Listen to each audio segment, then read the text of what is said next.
So come on in, folks, get comfortable, grab a seat. Yes, it's always good to see some beautiful folks. So while y'all getting situated, we have this tradition that we've been starting here at our open mic, man, that we do, and I think it's pretty kind of fun. We do some kind of trivia, but it's not just no trivia about no pop culture and it's talking about the next greatest celebrity. These are things that are very important topics for our community and for the people that we serve. And America goes by these Prevention Month categories each month, and this month is actually Teen Pregnancy Prevention Month. So I felt it is only right, since we got a lot of younger and older folks, which is good to have this conversation with them both. Yes, Brother Dean in the building.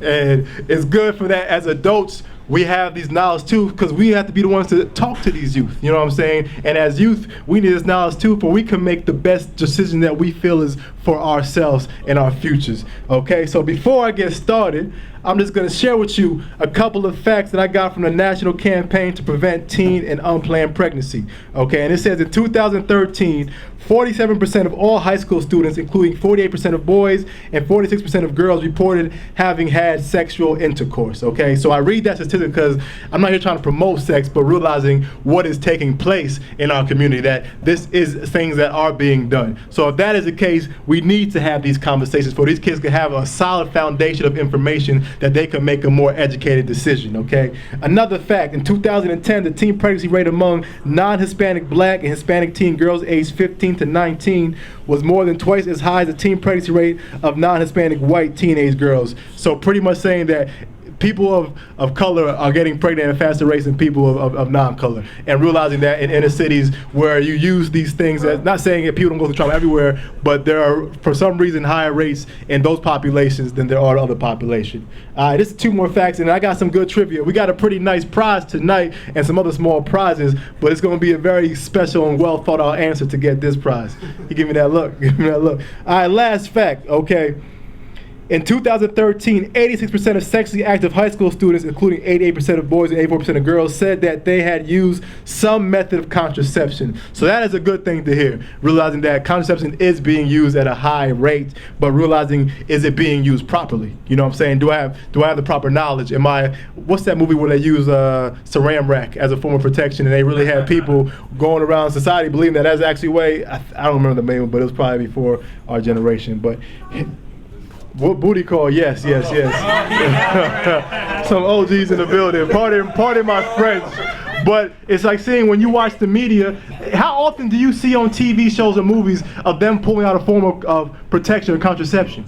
You know what I'm saying? I remember one of the first TV shows I saw Chris was sitting down watching the show, Being Mary Jane. That's the name of the show. And they actually talked about utilizing a condom. You know, the movie Love and Basketball, they actually talk about using protection. And like, those are very rare images that you see on TV today. Shows like Sex and the City just show them going right to work sometimes, you know what I'm saying? So what impression does it leave on the minds of child that are not being guided in the right direction? And that's why it's important to have these conversations, so when your kids at home watching TV by themselves, they already have that program inside their mind that, okay, this is not what real life is. You know what I'm saying? Or if I have that mentor teacher that could give them the kind of knowledge to prepare them. So during the trivia time, I ask that you raise your hand and that you do not call out.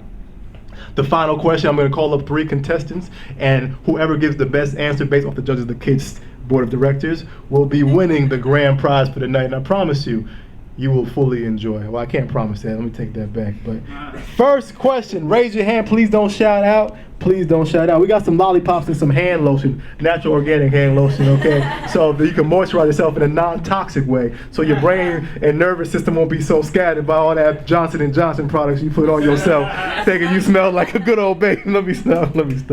I can't. You gotta take this mic away from me sometimes, you know?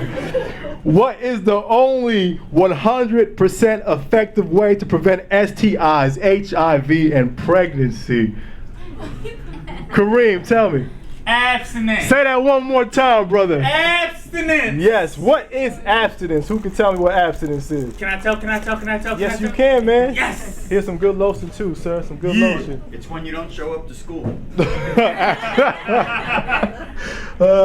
Do like. All the kids would be abstinent then if that was the case. You know.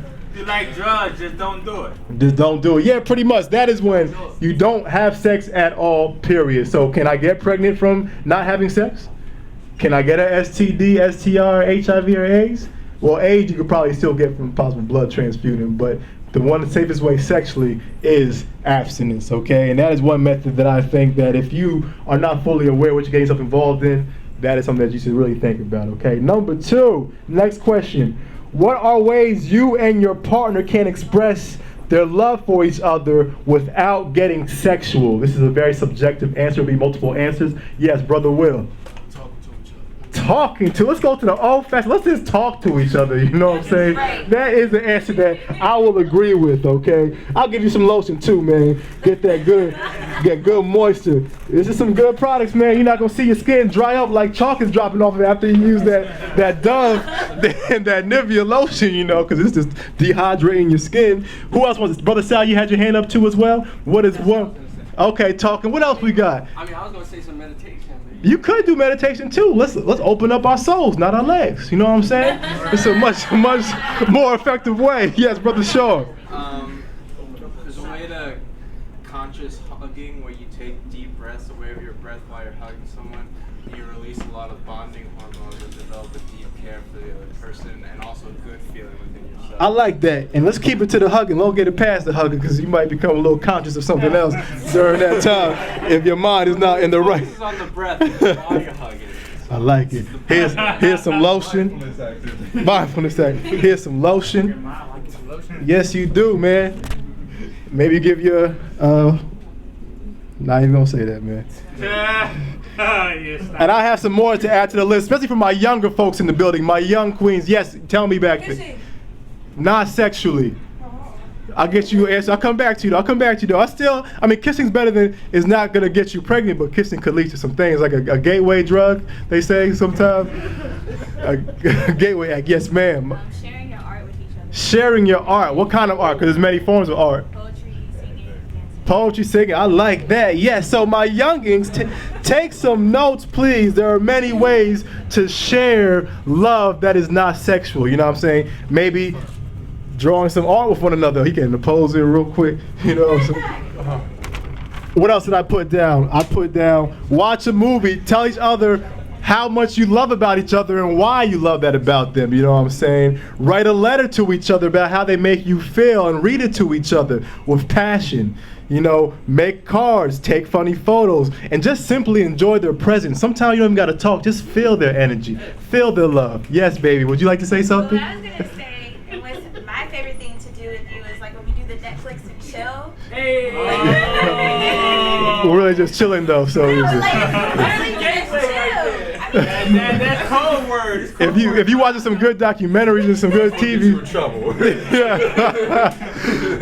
Out of all the answers she had to give, but it's true. You really legitimately like enjoy a good documentary or something together, and then afterward you engage in good conversation. Yes, Like, great that's conversations. A beautiful intimacy that you can share within just that moment. Yes, and I think it's Stop it true. right there. Yes, I like that, baby. Thank you. And it's true though, because we like to have some great conversation that shows like, wow, we stimulate our minds instead of having to stimulate our bodies in that kind of way. So, next question. Which method of birth control also protects against STIs and also pregnancy?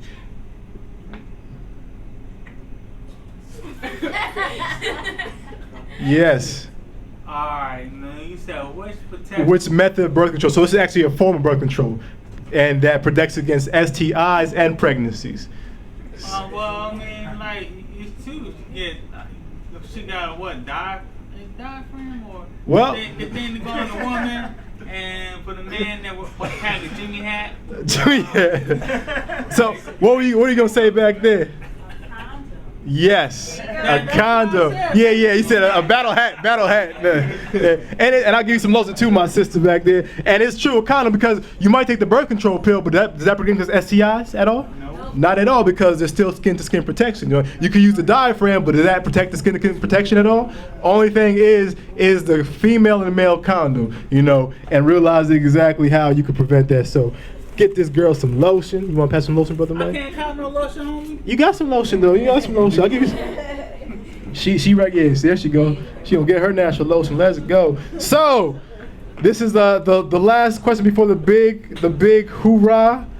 Actually, I got two more. Okay. What is the most common STD found in Monmouth County? The most common STD found in Monmouth County. I see you got a hand. Think about it. Think about it. Dave Chappelle show had an excellent show about STDs. Hey, Dave, I see that. Will, what you gonna say, brother? AIDS? No, it's not AIDS. It's not AIDS. It's not AIDS. Joe Sway. Herpes? It is not herpes. It's not herpes. Yes, my sister. Chlamydia is correct. Chlamydia is. This is from the 2013 Monmouth County Regional Health Commission report, and chlamydia is the most common reported STD. Okay, and for those of you who do not know, some of the effects is it can cause erectile pain, discharge, or bleeding. If left untreated in women, the infection can cause pelvic inflammatory disease, which can lead to long-term pain, infertility, or even death. And in men, chlamydia could be sometimes unnoticed, but it could cause pain, fever, and sterility. You know, and that is one thing why knowing who you're laying down with is very important. Yes. Falling in love and not lust, so your actions come from this head and not the other head. I'm not even going to the point. And it's realizing how that these things could be more damaging than we recognize. Okay, now for the big grand finale question. Who in here is a Giants fan? Who's a Giants fan? Raise your hand. Okay, we got, raise your hand. So, this is going to be for the youngins out here. So my young man back there, yes, you right there, I'm calling you down. Come down, sir. This is a great prize right here. It's an opportunity. You want it? Well, you don't just take it. You got to answer something. Brother Sal, you can come down. But not right now. We're going to give it some. We need 3 people. Brother Sal, you going to come down, my young man? I'm going to call you down, Brother Will, because this is going to be a... Say something about the Giants? Not about the Giants. No, it's about the teen pregnancy. But it's a Giants prize, so only Giants fan. Only you two? I think it's going to be a fair competition then, because I think y'all both would fully enjoy this. So here's the question. No, Skip. If he wants to, but just answer in your mind, though. But one day you're going to be up on the stage because build that courage and confidence for you, okay? So, here's the question, okay? I'm going to give you 30 seconds to think about it, and you're both going to get about 1 minute to share your answer, and then we're going to decide what we feel is the best answer, you know? And you both might be a winner. We'll see how it goes, how great the answers might be, okay? So, what should you talk about with your partner before ever having sex with her? What should you say? What should you talk about with your partner before ever having sex with her? What kind of conversation should you hold? What should you be discussing? It's all up to you. 30 seconds to think about it. And when you are ready, you will both get your opportunities to speak.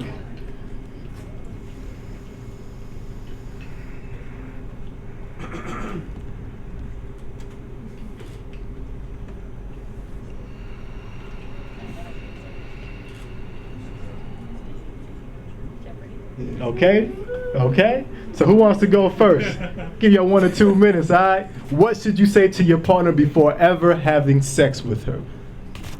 Okay, this is by experience because I haven't really been in intercourse in a couple years, only because I feel like the one thing you should talk to your partners about, are you happy with yourself? Can you appreciate yourself? If you can't appreciate yourself, then I don't want to be the one to open that gate for you. You have to appreciate yourself. And once you appreciate yourself, if it goes further, then it goes further. If it doesn't, it doesn't. Because I want to get to know you mentally, spiritually, before I get to know you physically, because that's what matters. You know? So I don't need a minute. For sure. So we're going to dive right into it. So again, as Will stated, before going into someone's inner verse or expressing yourself, because sex is a form of expression and many of us tend to overindulge in it, the conversation should be, for me, through my experience, is it okay? You know what I mean? Is it okay for me to enter into your inner verse in a sense and indulge in the essence? It has to be about how much we, not necessarily how much we love each other, but about what repercussions may this cause. You know what I mean? Embracing each other's bodies. As we know, sex is not only something physical, it is something spiritual. And before it happens on a physical realm, it happens on a spiritual realm. So we have to take into consideration that. What other things should I? Man. I need to know how she feel before. You know what I mean? Like I need to know what's on her mind. I need to know what's going on within her heart. What's really going on in the core of her very essence, because it's not about me at that point. It's about both of us mutually agreeing on this act of expression. You know what I mean? And I can only imagine some of the things that people have taken advantage of. So that needs to be said. I need to know that she loves herself, simultaneously loving me, and we have to be in a fortitude and a bondage relationship before, you know, we ever get into any kind of sexual aspect. So yeah, that's it. Okay. Getting deep in that one, deep. So my delegation, we're gonna think this one over real quick. So let's give us a couple of seconds. Pretend like we're not here.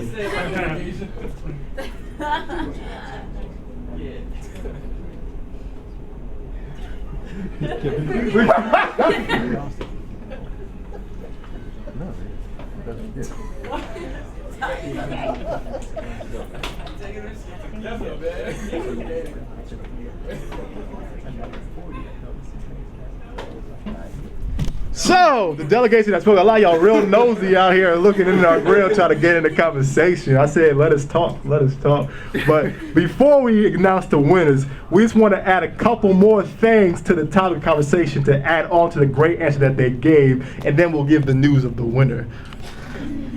So, another great thing to talk about when you are at that place in your life is, you know, talking about your sexual health and really asking questions around when was the last time you got tested for any STDs, for HIV, for HPV, you know, when was the last time you went to get a physical? So really kind of talking about what forms of protections have you used? Are you familiar with? Are you comfortable? What are your boundaries? What's going to make you feel safe in that situation is also very important. It might not necessarily always be the most comfortable conversation or the sexiest conversation, but it's definitely one of the most important conversations when you're talking about safe sex. And, you know, is this person somebody that I can trust? And, you know, it can be a situation where you go together to go get tested.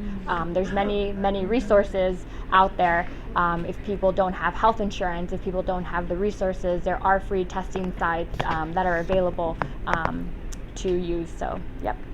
Yeah, show your papers.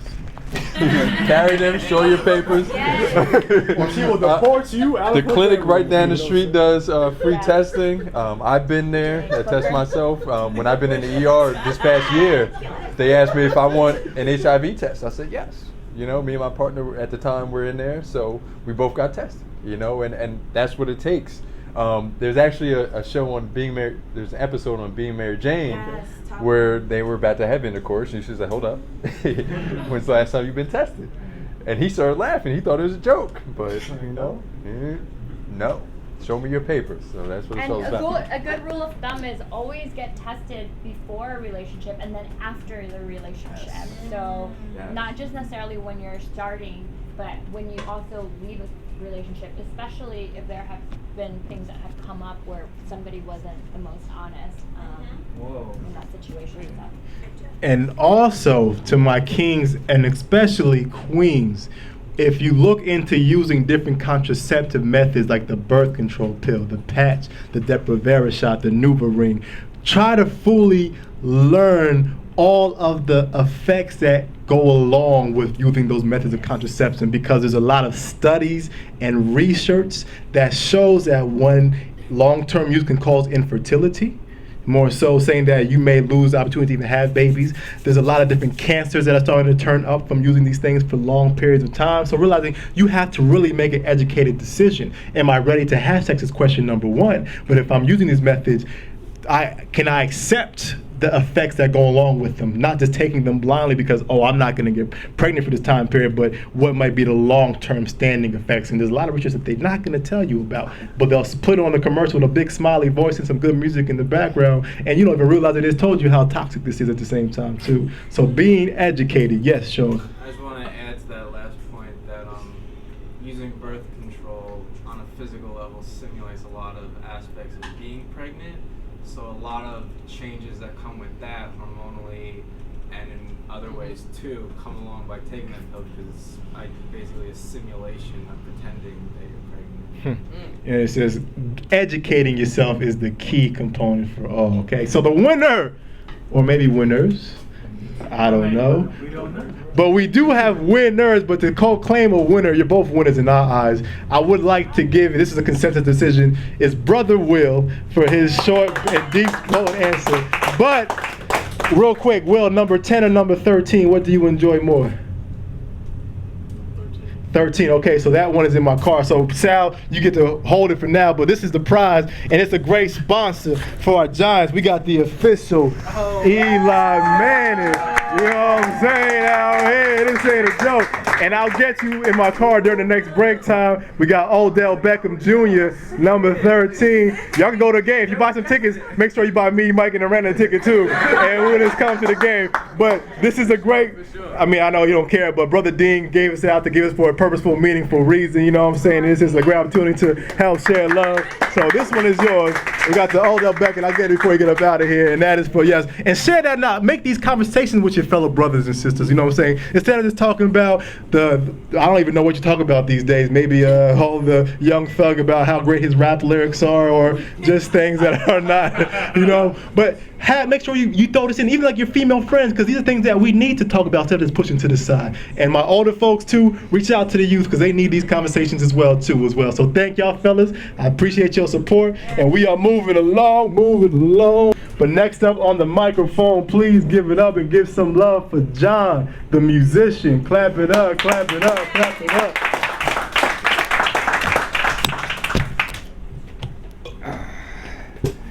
I'm going to tell you my story. In 2011, I got laid off my job last time. I was a programmer for corporate America almost 25 years. And I was mad. I was really angry. Very, very angry. I couldn't afford my apartment anymore, gave it up, moved in with some family, and then Occupy Wall Street happened. And I got compelled to go to Occupy Wall Street, to go and protest and to speak my mind against corporate greed, which I was there. I felt the corporate greed working in corporate America for all those years. Was angry, you know. So I went, stayed one day, came back, went another day, came back, went another day, and I went, you know what? I'm going to stay here. I'm going to stay here. And I'm a musician, and I was running drum circles. I run drum circles on Asbury and Long Branch. And you know what? I'm going to start running a drum circle on Occupy Wall Street. I did it. And got a lot of people involved, got a lot of people marching. I led a lot of marches around Wall Street, up to Times Square, over the Brooklyn Bridge. I mean, I was there for 2 months. Towards the end, it was a very interesting experience. It's something like I've never experienced before. But I've been protesting for many years against war, against racial differences, against racism, against everything that I felt was not right. And Occupy Wall Street brought everybody together, a lot of people together, people like you and me together in this one single place that we could go out and speak our mind and speak what we needed to speak and do what we needed to do. So that's my story before it goes into kind of a little bit of a tragedy for me that I had, or a very trying time for me. Because towards the end of Occupy Wall Street, they were actually walking around telling people, this is November 11th, 4 days before the actual park was raided and we were actually pulled out of the park. They were walking around telling people, you should get a flu shot if you're going to be here, because a lot of people are getting sick. It's getting cold. It's November 11th. It's getting cold. You should get a flu shot. And I've never gotten a flu shot before in my life. And I decided, you know what, after a couple of days of watching people, my friends getting sick, I said, I want to stay here. I don't want to get sick. I got a flu shot. Fine. 3 days later, they raided the park. I was arrested. I actually locked arms with 180 people around the kitchen area. If you know Zuccotti Park, there was a kitchen area that we were providing food and water and stuff to people. So I locked arms, got arrested, got out of prison like 3 days later. And then 2 weeks later, now I was staying in the city with a friend of mine. and at that point, because the park was raided and there was nobody, the tents were taken out, nothing left in there. Staying with a friend of mine, on December 4th, 3rd, I get up and I can't walk. I just cannot walk, man. I'm like, my whole body is numb. Oh, I'm feeling I have maybe the flu. Okay, let me rest. Second day I get up, same thing. By the third day, my friends go, yo, we gotta bring you to the hospital because it's not the flu, it must be something else. So I go to the hospital. They do tests and tests. Now, my body felt like, my chest felt like it was caving in, everything in my body was just agonizing pain. They did a whole bunch of tests, they couldn't figure out what it was. Didn't know what it was. Like, wow. Wait a second, did you get a flu shot recently? The doctor said to me, he said, yeah, like about 2 weeks ago. Ooh, you might have this thing called Guillain-Barré syndrome. It's a allergic reaction to a flu shot. 1 in 50,000 people get it, and we think you might have it. So we're gonna have to do a spinal tap on you. Did a spinal tap on me. Right after that, they rushed me into ICU. They said if I came in 1 day later, I would have died. Okay? 5 days in ICU, under respiratory failure alert. Right? My chest felt like it was caving. They had to have me on morphine every 4 hours for the pain. 5 days in the hospital, in ICU. 18 days in the hospital completely. It took me 18 days to be able to be released from the hospital. When I was released from the hospital, I walked out of the hospital with intense double vision, in a walker, agonizing pain still. I asked my doctor, what can I do? Well, it's a neurological condition. It's the immune system attacking the central nervous system, so we can't really tell you what you can do. It's like, well, can I take vitamins, something? No, you're gonna have to go see a neurologist, but it's basically your immune system that has to get built up again because the flu shot destroyed my immune system. Yeah. So I had, doctor, what can I do? Nothing, good luck. That's what they did to me, man. Pushed me out, and I didn't know what to do. I've been doing yoga, and I've been into physical health, and I've been to stuff, holistic stuff all my life. But at that point, I couldn't do yoga anymore. Of course, I couldn't do anything because I could hardly walk. I had friends who were into the holistic field. They recommended stuff like diatomaceous earth, colloidal silver, all these vitamins, all these different things that I could take. The doctor told me didn't exist. Oh, we don't believe in that stuff, right? So, started doing all that stuff. Started building up my immune system.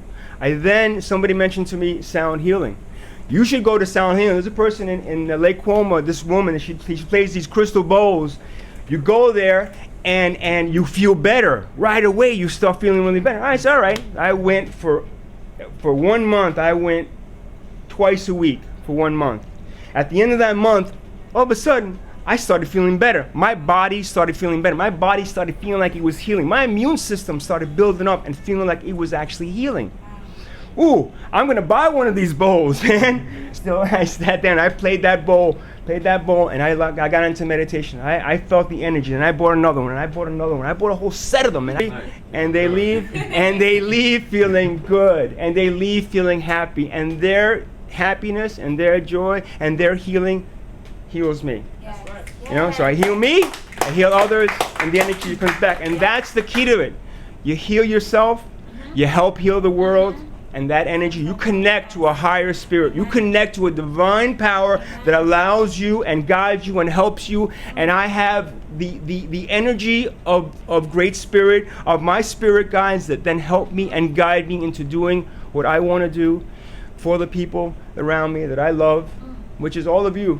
Because I do love all of you, because you're all beautiful people. And you're all wonderful people. And you're all people that deserve the right life and the right experiences and a connection to that same healing energy.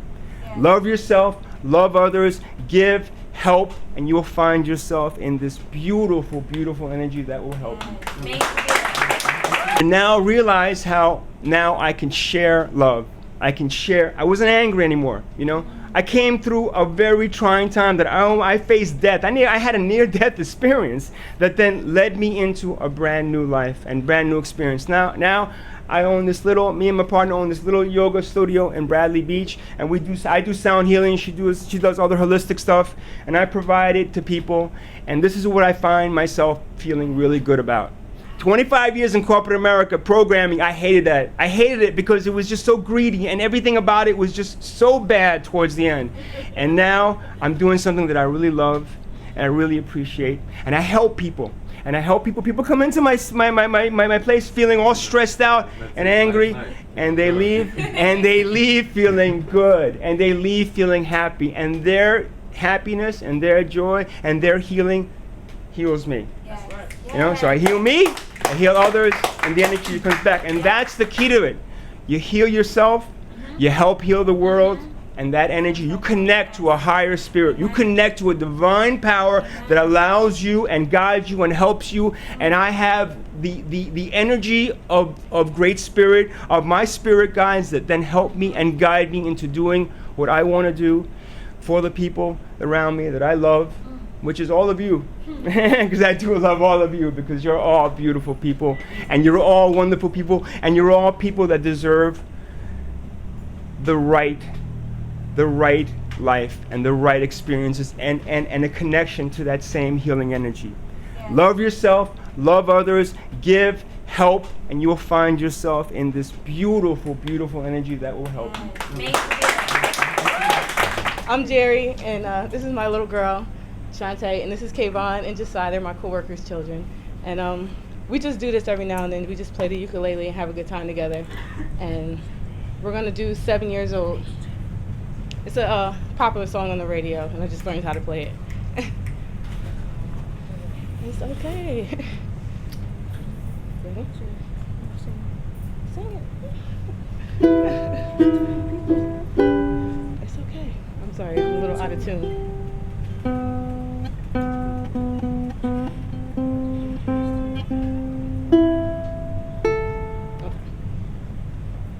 Once I was 7 years old, my mama told me, go make yourself a wife or you'll be lonely. Once I was 7 years old.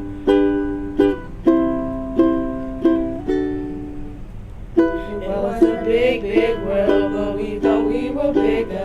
Pushing each other to the limits, we were learning quicker.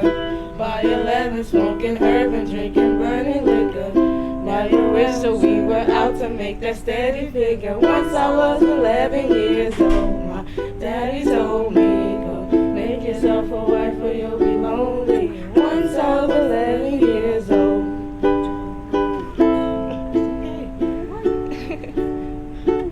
I always had bad dreams like my daddy before me. So I started writing songs, I started writing stories. Something about that glory just always seemed to bore me.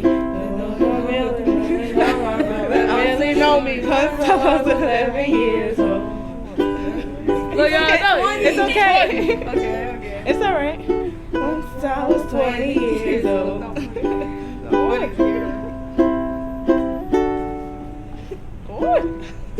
It's okay. 20 years old? Yes. 20. Go ahead.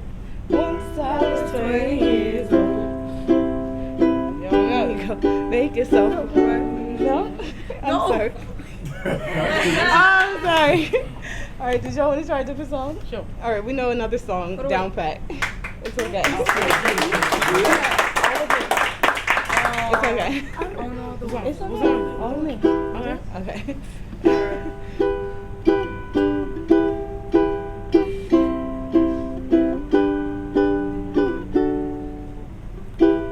What would I do without your smile now? Drumming me in and you kicking me out.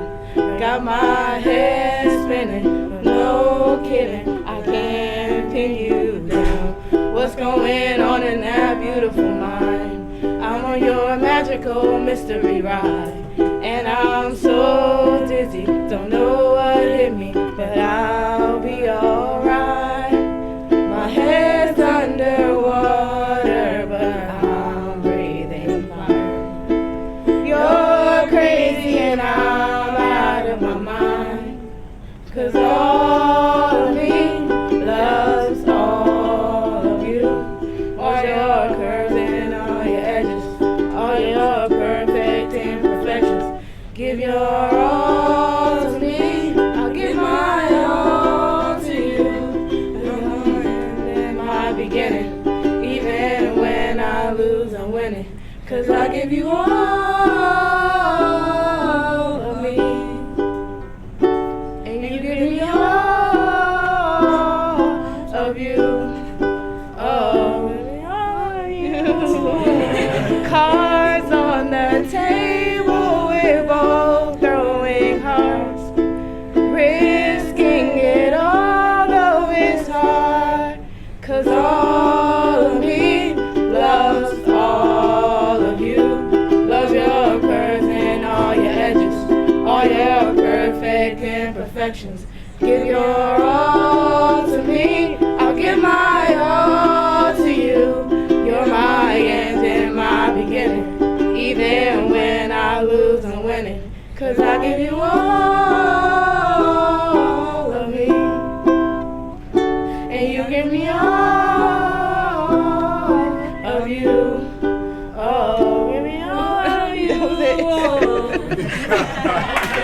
Great time I feel to share this, that, seeing that kids just walked onto the stage and our kids, and they were Jerry and kids, so I figured out why not talk about kids. So we are having a summer program, okay? It comes to about 12 weeks, 11 weeks total, something like that nature. But we're having it's our second year. We had a pilot program last year, and this year is open to 6th to 8th graders. We are going to be flexible with the ages, but that's the age range we're targeting more so. And locations to be determined, but it's going to be a program that is focused on teaching our youth ways to deal and overcome the stressors, become resilient through the practices of yoga, helping get that mind-body connection, educating them about mindfulness, allowing them to understand how they feel from within, the thoughts that are running in their mind, and how to learn to gain that acceptance and compassion, to not let their mind play that recording that makes us get into that anger and anxiety.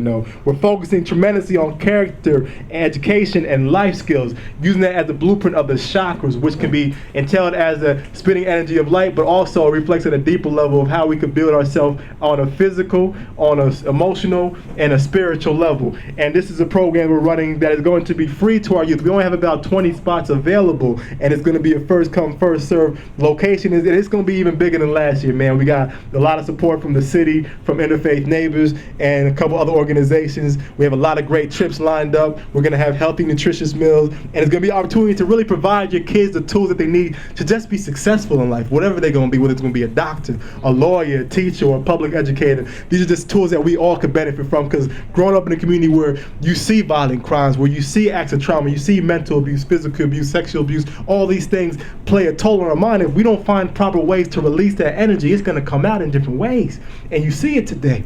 So as an organization, we're really trying to provide our youth with these tools at an early age so that they can be successful in life. So if you want to sign up, we have the consent form. We get to you. The flyers on the back table. If you have anybody in the community that you feel could benefit from this program, once again, it's free. It's going to be 2 days a week, Tuesday and Thursday, Saturday trips. We got a lot of different things in store, and it's going to be a great time. We're going to be doing yoga, meditation, learning breathing, getting in fun art creative activities, really touching on all aspects of our being to provide your child what it needs to survive and thrive no matter what the circumstances. So if you're interested, ask me, Irena, or Brother Mike. Here's a flyer, take it out. We're going to be handing it out too as well, and just spread the word, because I promise you, if they get involved in this program, it's going to change their life. That is not a doubt in my mind. So that is my little infomercial right there.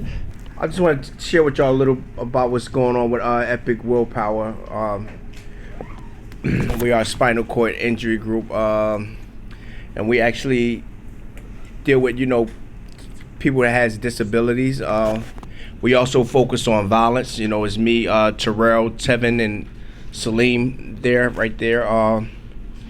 And we've been out of it for a little while because we have lots going on. Everybody goes through something. I was in the hospital for like maybe 2 days, and I actually went through a little bit. Well, I say a lot. I'm not gonna say a little bit. I went through a lot, and I'm back. Getting myself together, and we're getting our spinal cord injury group together also, which is Epic Willpower, as I told you. And what we're doing is actually going to different schools and everything, speaking on violence and trying to, help these kids and trying to figure it out. Why is so much violence going on? Why do you all actually join these gangs and stuff like that? Like, do you feel lost? And what could we do to help? These are things we're focusing on.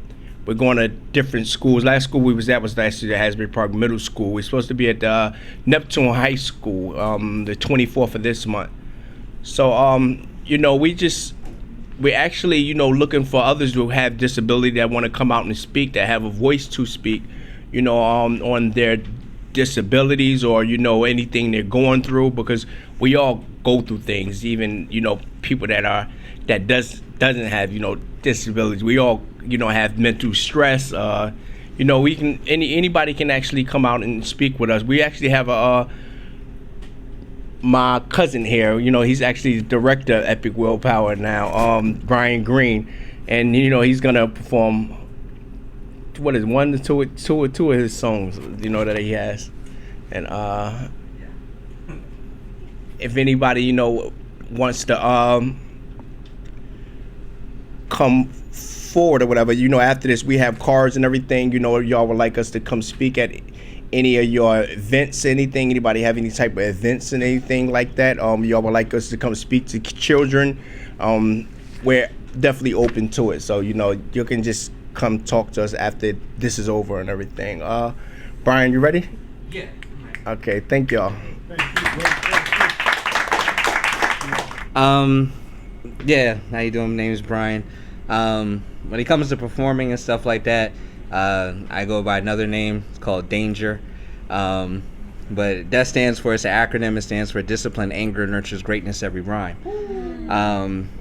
So the song that I'm about to do and everything, it's interesting. I was actually going to do something totally different, but it wasn't until I walked in here that I decided I was going to do a totally different song. And the reason being is because of the subject line matter of tonight and everything. And it just brought me back a memory of mine when I had a family member who, you know, him and his partner or whatever like that were expecting a kid. They decided against it and they were going to go the other route and everything. And she was going to go to a clinic.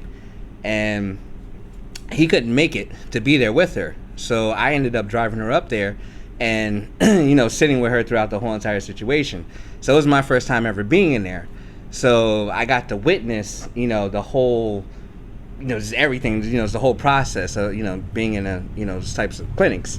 So what happened was I sat down, I had some napkins in my pocket, and I just started writing a song. And this is the song, and this is how it came out. Okay?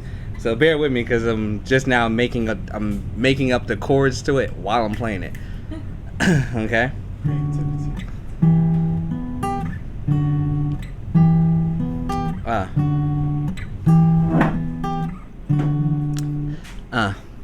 I live life like a game of chess, never fall victim to stress. Live my life by the most ancient of texts. In the time when my everyday it seems so crazy. Reminisce on how it was back up in the 80s when I was just a baby and everything was gravy. Had no idea where this life was trying to take me. Now I'm sitting here similar to Inglewood. You from where I'm from, then you know this not even good. It's where life ends before it begins. Most women, they sure to bring a friend to help support them through the crying and the driving. And this is the predicament now that I'm in, as I take a seat in this cold room, surrounded by emotions with swollen wombs, sexual brides and big surprise, no grooms, prenatal tombs leaving menstruated wounds. Apologize if that last line was kind of vivid, but this one was written for the ones that had to live it. Understand that I understand why you did everything you had to in order to live. See, my mind's buffering just like a YouTube vid. Imagine what it's like when I have my next kid. She trying to plan that out according to the constellations, temp calculations, tracked ovulations. Tells me that my touch, it gives her max saturations, deep penetrations, inviting creations. Cause I can't wait until that time I come up on that day when I walk in and see my whole family as they lay, and I move close enough so they can all hear me say, I'll never make the same mistakes that my parents made, and no offense. It told me keep my eye up on the sparrow. Now I know I gotta keep my eye just like the pharaoh. Found out that we got the same bone marrow. That's why I keep the IRA beneath my apparel. Play my cards and read the stars, but no tarot. So old school, but no Will Ferrell. Contaminated flow, that's why the game is stay sterile. I shotgun my lyrics, use my beat as my barrel, and I invite anyone that think that danger's all hype to come and put it on the mic, or he can bring it in the fight. Cause in any given night, freestyle all I write, get murdered like Mike, and I can put that on my life. And despite I have no crew or outside help, nobody steps up, that's why I'm battling myself. Don't care about the wealth or controlling the masses, just meditated on a skill that I have mastered. Thanks to these non-rapping ass bastards, the game needs me so much, I claim her on my taxes. Gave me the beat so he could say that he will. Then Drake topped on it just to say what's real. Out of us three, I'm the one without a deal, so I'm in touch with the game, so I'm saying how I feel. I do it through a thrill, cause on the real I get a chill when I see your head now, cause I done said something ill. So if I never make a meal and left cursed with the skill, I'm like Dexter on the mic, waiting for my next kill. It's the truth. Thanks. Appreciate it. Bear with me on the chords here. I'm trying to figure out why I'm doing this. Danger so ill. You know it's real. Yeah, danger so ill. Holla at me, we can build. You can catch danger on any given day. Me thinking of a way me and my team could get away. Couldn't picture 9 to 5s and trying to slave for legal pay. I'm from a place where the good die young and the evil stay. Cops type parts and they watching what you say. This crack rocks chopped and bought from pure yay. Mothers put their faith in God and then pray. And 5% say that they are God and teach ways of their culture, surrounded by vultures, fiends approach her, and we living through this torture. Trapped in the struggle, strapped in the hustle, small price just to pay to relax in that bubble.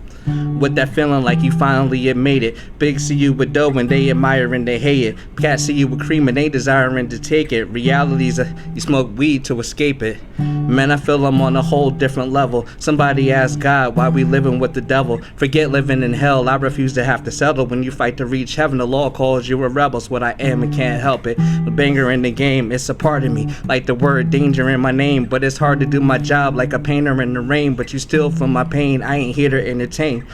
See, the flow is insane, leaving questions on the mind. So I try to put the answers in every other line. Stayed on my grind to be the greatest of all time. But what's more important, the poet or the rhyme? Because danger's a criminal, flow was so subliminal, filled with drug chemical, no one identical. Handling competition, had no pot to piss in. The streets they now listen, they were tired of repetition. I spit with precision, was raised up as a Christian, was told it was superstition. Find truth, my new ambition, I'm cruel.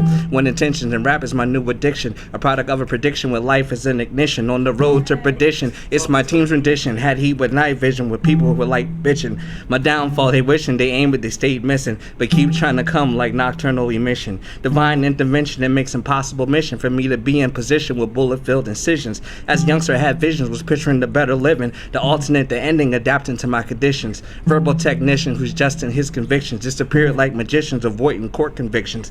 On the block I was pitching, cooked up in the kitchen, told lies like Bill Clinton. But the new edition, when the army wasn't listening, I chose to pay tuition to streets and education that made them have a collision. Teamed up with this Haitian, we're both nice at spitting, called ourselves brothers, on our left arms the same inscription. A person used to sending while drug money was flipping, but never was I repenting. My records that kept on spinning. Then people started shitting and my name was mentioned, so I killed them with a freestyle that left them shook on my writtens. It's the truth. Danger so ill. You know it's real. Holla at me, we can build. Thank you. So moving along, next up on the stage, I know she's been itching to come along, man. She's our 3rd board member. She's a beautiful soul, adds so much to our organization, some structure, some light, and some love. And she's a great yoga instructor. I didn't know how wonderful she was, so she posted some kind of video of doing some pose that I didn't think I learned yet, and she had it to the top of her head, but it's a whole other situation. Everybody give some love to Irene Muniz. Clap it up, clap it up.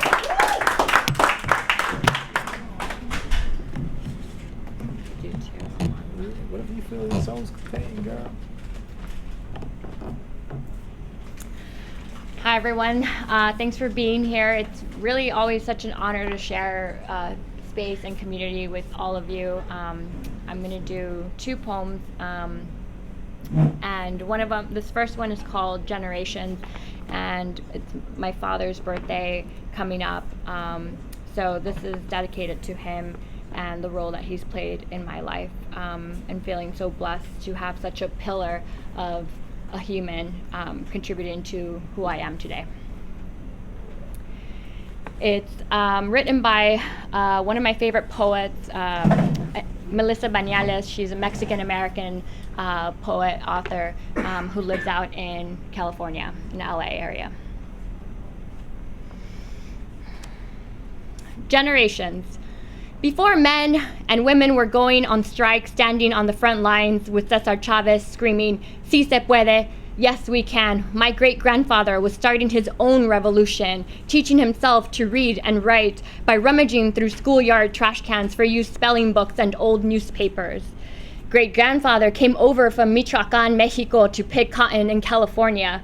He even helped build the Kansas City Railroad, but ended up being too Mexican to ride the trains that flew across the tracks of his hard labor.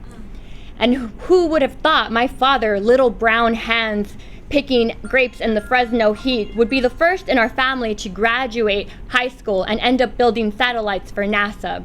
And still, you, Mr. Landowner, can sit, the owner of lives, and tell me we are replaceable.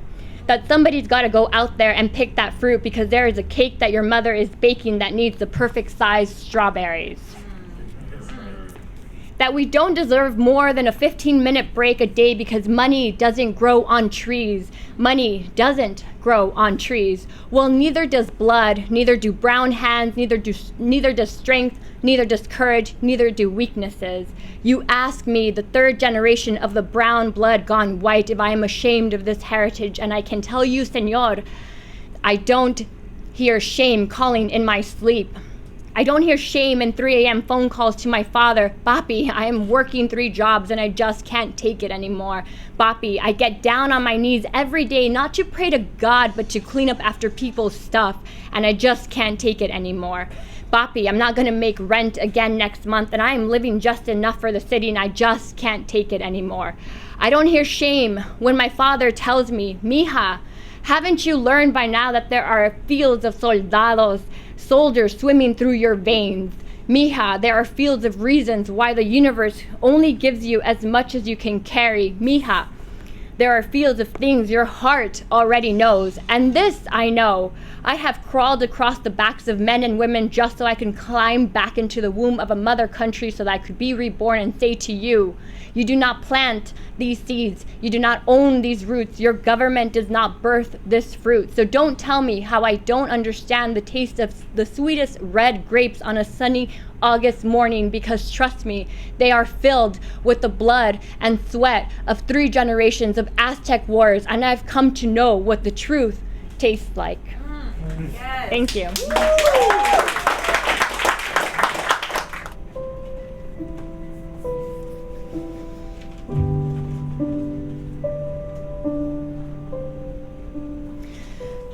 I was little. My mother was a bank teller. I called her a fortune teller. She nicknamed me Panji, not Pangea. I was never in one piece. The first time I called someone ugly, my heart had an ice cream headache for 3 weeks. Tell that to my future. Say the moon doesn't care to be a bully when it's full. I was running from myself on empty. Not much made sense, like the Russians didn't like us because they couldn't afford blue jeans. What I knew was that I wasn't killing spiders because I was scared of them. I was killing them because they were scared of me. You can have a cold war with yourself, even in the summertime. I watched the rocks get slapped by the sea. I knew the sea was made of the same stuff as tears. That meant if you were hurting, you could understand the sharks, maybe carry them in between your ears, maybe hear the word love and start running from the teeth. I was running with a panic inside my chest. The teacher said silence is golden. I wanted to say silence is bronze at best, but I had already time capsuled my voice box, hoping one day I'd be brave or scared enough to dig it out and open it all the way up. That's how I got here, in this old rocking chair, typing with my grandmother's thimbles on my fingers. Every poem is something being sown. Every poem is me asking, are we there yet? Are we there yet? Years after they told me I was already home, but my love's feet were still not welcomed on the welcome mat. So we crossed the river to where the echo took us in. That's where I learned bouncing back is about being honest with the canyon. That's how I got this see-through skin, this glow-in-the-dark fear. This here is my shame on a silver plate. I know it is the one meal all of us share. I know how much time we spend sleeping beneath our beds because somebody told us that's where the monsters should hide. Y'all, everyone is gonna pick a side on whether they are good or bad, whether you are kind or cruel. But what if the quickest route to loving ourselves is deciding it's all true, every bit of it? it. I was not a child the last time I threw a full tantrum fit in the grocery store. I was not poor the last time I stole someone's heart like it wasn't worth my change. I do not need air traffic control to tell me there have not been enough flights for me to lose all of my baggage, but I'm learning to claim it at the same carousel where I'm learning beating yourself up is never a fair fight, only knocks the wind out of our chances to come clean through that canyon, to be exactly who we are so we might become exactly who we want to be. So if our baggage is to run, we will one day learn to run like we sing, like someone took apart a cello to build our hamstrings. This is me, running straight into your arms to tell you my skyscraper heart might still be afraid of heights. Your dark side might still be searching for its stars, but the acoustics are still beautiful in our meteor shower. You will never be out of your league. The light will never be out of your league. You were the first one picked for your own team. Our underdog hearts are still winning this fight, even when we're doing it all wrong, even when it's all falling apart. Sometimes it takes a storm for the entire sea to start doing the wave. I know it took a storm for the message in the bottle to finally reach my shore, to teach me how to write my entire life using only the shift key, to mess up, to bounce back, to let myself be the hinge that keeps opening the door, to look you straight in the eye, to tell you I didn't come here to write my heart out. I came here to write it in. Thank you.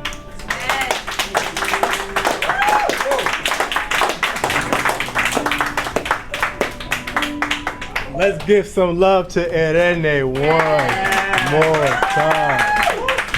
Don't sit down just yet, girl. Come on down. I know I gotta be like time, but this is my question. How is it for you? Because that poem is just deep in many levels. I was saying to you earlier today, like, man, you can read that poem probably 10 more times, and each time I hear it, I'll learn something new. You know, a new verse or lyric will gravitate in my mind and let me nourish my own self. But one thing that stuck out to me this time was shame, you know, and how much of us, we all have a form of shame that we have internally, but we don't have the courage to share that with those around us. And a lot of folks today have came to the mic and spoke their story, but I want to know personally for you, how is dealing with your quote unquote shame and how easy it is for you to share and express that with the world around you?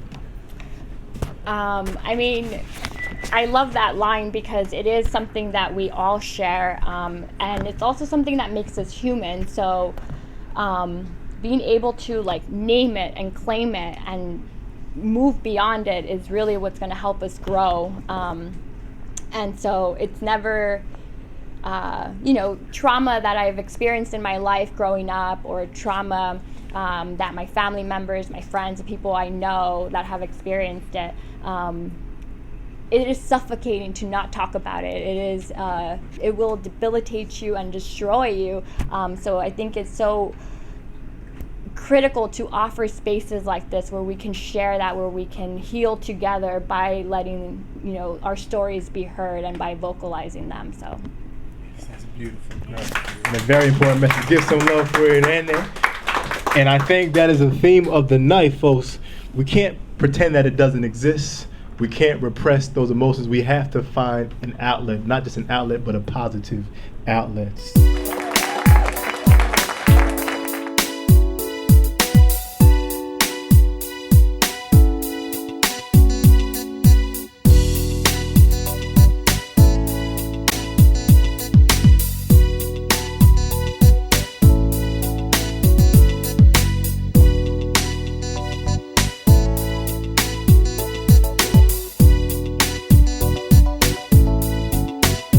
I'm Ronnie Solomon. I'm Michael Mills. We're at Kula Cafe. And you're watching APTV.